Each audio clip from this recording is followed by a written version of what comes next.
Le terrain a donc rendu son verdict et la France s'est imposée face à l'équipe d'Angleterre 22-16. On va pas se le cacher, ça fait quand même plaisir de gagner contre l'équipe d'Angleterre dans le tour à destination. La dernière fois c'était en 2014, me semble-t-il, dans un match un peu foufou avec l'essai de Ficou en fin de match là.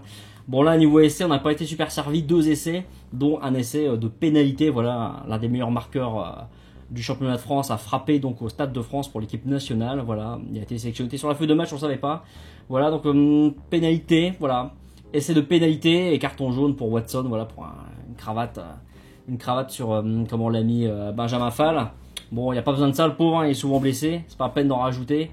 Mais oui, vraiment une prestation en demi-teinte des deux parts, voilà, des deux côtés, de part et d'autre.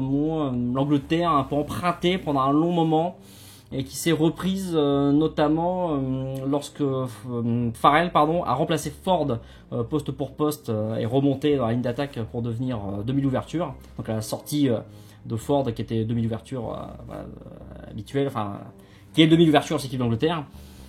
Donc voilà, c'est un petit peu dommage. Voilà, l'équipe d'Angleterre, prestation pas hyper aboutie. Mais sur la fin ils reviennent et s'ils gagnent il n'y a pas vraiment hold-up quoi. Voilà, on est toujours à couteau tiré, 9-9 à la mi-temps, 9-9 à la mi-temps, bonus défensif pour ces Anglais d'ailleurs. Donc ouais, c'est vraiment pas loin du tout, hein, vraiment. Ils sont pas loin, voilà. On aime bien le dire ça pour l'équipe de France quand elle perd pas grand chose. On n'est pas loin, bah là voilà, les Anglais étaient vraiment pas loin du tout. On finit à pas grand chose de ces Anglais. Et donc oui, c'est vraiment difficile. Eux ils marquent un vrai essai entre guillemets, puisque nous ça m'a essai pénalité, eux c'est un vrai essai avec une attaque complète pourrait-on dire. Mais voilà, des Anglais qui ont été malmenés notamment au sol, qui ont fait beaucoup de fautes assez inhabituelles quand même pour cette équipe, des fautes de main, pas mal de pénalités sifflées aussi. Mais en deuxième mi-temps ils se sont un petit peu repris, c'est nous qui avons eu pas mal de pénalités, voilà, ça passe. Mais c'est pas loin de casser quoi. Voilà, on est content d'avoir gagné, notamment pour le classement, pour l'orgueil, ça met du baume au cœur comme on dit, hein, voilà. Mais bon, cette équipe de France, on sait bien qu'elle est pas franchement au niveau des meilleures équipes mondiales. C'est pas une découverte, hein, bien sûr, on découvre pas là. Mais temporairement, ponctuellement sur certaines actions, ça peut le faire quoi. Ça c'est relativement rassurant. Mais c'est tout de même pas une prestation aboutie. Faut pas se le cacher. Hein. Franchement, on est loin des Anglais dans un bon jour et ils nous éclatent. Hein. Bon là, ça le fait pas. Tant mieux, on en profite. Mais voilà, ces Anglais, ils sont bons. Mais sur ce match-là, ouais, comme je l'ai dit, ça l'a pas fait du tout. Peut-être trop de blessés, peut-être une certaine suffisance. Voilà, d'explications, on peut en avoir beaucoup. On peut faire un débat d'une heure pour savoir pourquoi les Anglais ne sont pas imposés. Je suis pas sûr que si on joue ce match 10 fois, on le gagne 10 fois, quoi. Hein. C'est quand même pas garanti. Hein. Voilà, il meurt à 6 points. Bon, franchement, on n'était pas tant que ça au-dessus d'eux. Hein. Il faut savoir les gagner aussi ces matchs-là, hein, et c'est important. Hein. Et donc, on espère construire là-dessus 2 victoires d'affilée. Pas des super belles victoires, pas des très beaux matchs. Comme d'hab, le match avec l'équipe de France est souvent le moins beau du week-end. Mais ça passe. Ça casse pas, ça passe. Et ça, on prend. Voilà, toujours bon à prendre. J'ai eu ce titre-là, je crois que c'est Renvoi au 22. Gros bidou qui a mis ça sur son blog. Voilà, c'est toujours bon à prendre. Maintenant, on verra chez les Gallois ce que ça donnera. Et puis la suite, voilà, Nouvelle-Zélande, la tournée de novembre également. Bon, hein, on verra bien ce que ça donne.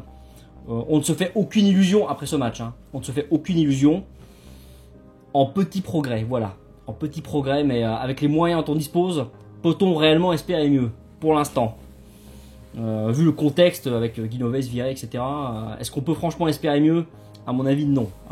Et en tout cas pas pour l'instant. Sinon, un petit mot quand même sur les joueurs. Bon, le côté anglais, j'ai déjà donné mon avis, voilà, sur Ford Farrell. Les autres, pas forcément hyper brillants. Ben Théo n'a pas su contenir Mathieu Bastaro, qui lui a été plutôt à son avantage dans son registre. Voilà, faut pas lui demander de faire autre chose que du Bastaro. Quand on laisse faire du Bastaro, il est très bon. C'est le seul qui sait faire ça de toute façon. Voilà, c'est pas la peine de vouloir le faire du Sonny Bill Williams. Hein, c'est pas son jeu ça. Voilà, c'est comme un 4ème, 3ème ligne hein, si on veut. Voilà, c'est exactement ça. Sinon notre charnière, j'ai trouvé bonne mais sans plus. Franchement sans plus. Vraiment, Boxis à la fin, là, je l'aurais tué, quoi. Franchement, j'arrive dans le stade, je pense que je vais sur la pelouse et je l'étrangle, là.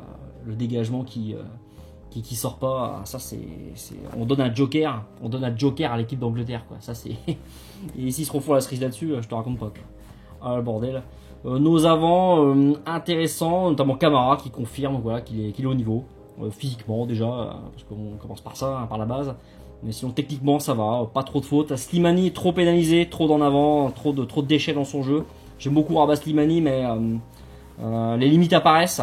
Hélas, je crains qu'on n'ait pas des millions d'options non plus en pilier droit en France. On n'a pas des milliards quoi. Là, ça peut coincer quoi. J'aime bien Antonio, mais est-ce que ce sera suffisant? On n'a pas toujours été convaincu, par ses prestations au niveau international. Peut-être à revoir. Peut-être que vous avez d'autres noms en tête. Faudra le mettre dans les commentaires. Je les ai pas tous en tête, hein, excusez-moi. Et voilà. Sinon, notre deuxième ligne plutôt intéressante. Gabrilag, vraiment son meilleur match en bleu peut-être. Déjà, le match italien était plutôt intéressant de sa part. Voilà, ça continue. Je dis souvent voilà, mais bon, peu importe. Donc oui, franchement, une équipe intéressante qui est encore en construction. De la part des avants, l'agressivité était là, mais les fautes parfois aussi. Et au niveau des rocks, ça s'est senti au niveau de la vitesse d'éjection de Maxime Machenot. On sait que c'est pas un pur éjecteur à la mi-sphère sud, hein, mais c'est parfois vraiment trop long, quoi. Et c'est vrai que le ballon est pas forcément disponible non plus. Autour, ça se replace pas à 10 000 à l'heure non plus. Donc bon, c'est difficile de lui charger la mule, comme je peux le voir des fois sur les réseaux sociaux. Je veux bien que ouais, il est pas super rapide, mais bon, il fait aussi avec ce qu'il a et avec les ballons qu'il a surtout. Sinon, petite remarque pour Hugo Bonneval, qui quand même n'avait plus la lumière en toutes les pièces, qui est sorti du terrain debout et qui est revenu assez vite après. Son KO était quand même assez spectaculaire, hein, les bras en croix complètement étendus. Ouais, on le laisse rentrer. Je suis un peu dérangé par ça, personnellement. Je suis un peu dérangé par ça. Mais bon, c'était la petite parenthèse commotion cérébrale.